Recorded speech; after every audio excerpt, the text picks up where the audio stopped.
Hey guys, it's Kent from Ergonx here, and we're at the Athlete's Foot in Carindale, and we're asking the staff what are the common questions they get asked around running injuries, shoes, and foot pain that they'd like answered. So we're here with Matty, and he's got a question to ask, and the question is: how often should customers be replacing their running shoes? So how often should customers be replacing their running shoes? And it's a great question, comes up all the time.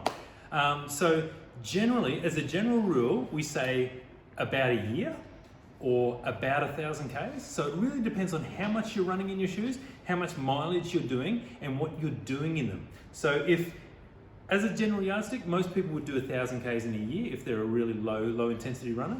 But if you're running 10 Ks a day, 3 times a week, you're gonna wear your shoes out a lot sooner. So, between that 700 and 1,000 K mark is where most running shoes would absolutely be worn out.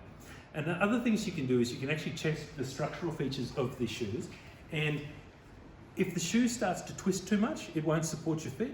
If the heel counter starts to collapse, like this one has, this is a really old shoe by the way, it won't support your feet and grip the heel counter won't grip your foot. So the heel counter is really important because it'll grip your foot and help to stop it from pronating and supinating. So that's a really important stability feature. And obviously you can check the wear patterns on the outsole here.